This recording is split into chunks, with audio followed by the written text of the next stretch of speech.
L'actrice Juliette Arnaud célèbre en ce lundi 6 mars 2023 ses 50 ans. Si on peut aujourd'hui l'apercevoir régulièrement dans des séries télé, elle a acquis une partie de sa notoriété à la fin des années 1990 en formant un couple explosif avec Michael Youn. En effet, les deux comédiens sont restés ensemble de 1998 à 2004, si est à dire au moment où l'humoriste a atteint son pic de popularité en présentant le Morning Live sur M6, de 2000 à 2002. Avant leur rupture, Juliette Arnaud avait même joué dans le film resté culte Les 11 Commandements, où elle campait son propre rôle. Mais pourquoi les deux anciens amoureux ont-ils rompu ? Il semblerait, selon les déclarations de chacun, que Michael Youn, actuel compagnon d'Isabelle Funaro, n'était pas forcément le partenaire le plus facile à vivre. Je voudrais m'excuser pour tout le mal que j'ai pu faire.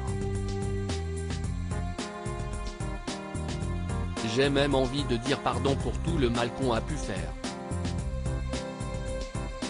Maintenant, on est des adultes responsables, on est tous des pères de famille. Et donc j'ai pensé à tous les gens qu'on avait réveillés, embêtés avec ce mégaphone, c'était pas toujours gentil. Alors j'ai voulu leur demander. 20 ans après, mieux vaut tard que jamais, avait notamment affirmé l'ex-animateur dans cette déclaration en partie dédiée à son ancienne compagne. T'as pas des gens à faire chier, avec qui t'es marié ? Avait alors rétorqué l'actrice. C'était de très belles années cependant, les deux ont gardé plutôt de bons liens après leur séparation. C'était il y a longtemps, je ne me souviens même plus de ce qu'il y a eu de désagréable avec Michael, confiait-elle à Jordan Deluxe en 2018, après avoir révélé avoir été victime d'agressions sexuelles. C'était de très belles années, on était au début de nos carrières, on avait l'impression que tout était possible. Et on a beaucoup ri, c'était très amusant cette émission. Comme souvent quand on est jeune et qu'on a pas un rond si plus amusant.